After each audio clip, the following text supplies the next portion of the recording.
অনেকে রোজা রেখেও সিনেমা, গান বাজনা কিংবা গেম খেলে সময় কাটায়। এদের রোজা কি হবে এবং এ থেকে মুক্তির উপায় কি? ভাইরা আমার, নবী করিম সাল্লাল্লাহু আলাইহি ওয়াসাল্লামের একটা হাদিস আমরা জানি, তিনি বলেছেন যে আসিয়ামু জুন্নাহ। হাদিসে বর্ণিত হয়েছে যে রোজা হলো ডাল স্বরূপ, মালাম ইয়াফরিখা, যত মধ্যে এটাকে না ভাঙে। একটা ডাল যেরকম মানুষকে তরবারির আঘাত থেকে রক্ষা করে, রোজা মানুষকে জাহান্নামের আগুন থেকে রক্ষা করে। কিন্তু ডালটা যদি ভাঙা হয়, সেটা যেরকম তরবারির আঘাত থেকে রক্ষা করতে পারে না, কারণ রোজাটা যেরকম ভাঙা থাকলে ওই ভাঙা রোজা দিয়ে তার জাহান্নামের আগুন থেকে সে বাঁচতে পারে না। ভাঙা রোজা কোনটা?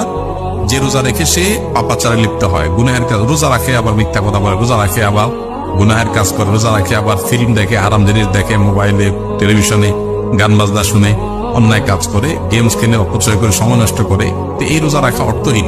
নবী করিম সাল্লাল্লাহু আলাইহি ওয়াসাল্লাম বলেছেন, মাল্লাম ইয়াদা কাওলা যুরি ওয়াল আমাল বিহি ফালাইসা লিল্লাহি হাজাতুন আন ইয়াদা তাআমাহু ওয়া শারাবাহু। বুখারীর হাদিস এটি। অর্থাৎ কেউ যদি রোজা রেখে মিথ্যা কথা, অনর্থক কথা এবং মিথ্যা কাজ এগুলো পরিহার না করে, তাহলে সে এই রোজা রেখে আল্লাহ তার উপবাস থেকে আল্লাহ কোনো লাভ নাই, কারণ এটা উপবাস থাকার মতো, এটা রোজা না। এই জন্য ভাই, রোজা অর্থবহ হবে যখন রোজা রেখে সমস্ত পাপাচার আমরা ছাড়তে পারবো, পাপাচার ছাড়া শিখতে পারবো।